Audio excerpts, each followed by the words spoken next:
Souleymane Ba, plus connu sous le nom de Souley Tianguel, est rentré à Conakry le 7 juin après 5 ans d'exil. Condamné par contumace à la réclusion criminelle à perpétuité pour complicité d'assassinat du journaliste Mohamed Koula Diallo, il avait été contraint à quitter la Guinée. Le président de l'Union pour le progrès de la Guinée, UC, se réjouit du retour de Tianguel et affirme qu'il n'y a pas mieux que chez soi. L'exil est comme la prison. Un exilé est coupé de sa famille et de son pays.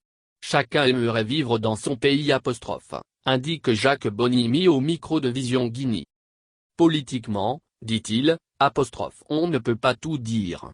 Mais en réalité, il avait envie de revenir dans son pays et préfère négocier avec celui qui l'a envoyé en exil.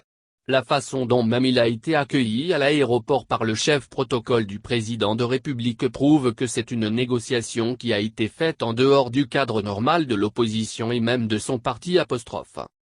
Une semaine après son retour au bercail, le conseiller en communication de Cellou Dalein Diallo a annoncé sa décision de se retirer de la politique. Le leader de l'UC dit comprendre sa démarche après 5 années d'exil forcé en France. Les conditions de son retour au pays sont claires. Il ne doit pas continuer à faire la politique. On va le laisser libre, mais c'est à se demander s'il ne va pas bientôt aller au RPG. Attendons de voir ce qui va se profiler à l'horizon. C'est son exil qui l'a poussé à prendre cette décision décortique Jacques Bonimy. À l'entendre, si le retour de Tianguel est pour fatiguer Cellou et son parti, je pense que l'UFDG est suffisamment implanté. Quand on perd un combattant, ça fait toujours mal et faiblir la troupe. Mais je ne vois pas l'UFDG tomber à cause d'un militant Les partis politiques sont faits de telle sorte qu'il y a des arrivées et des départs.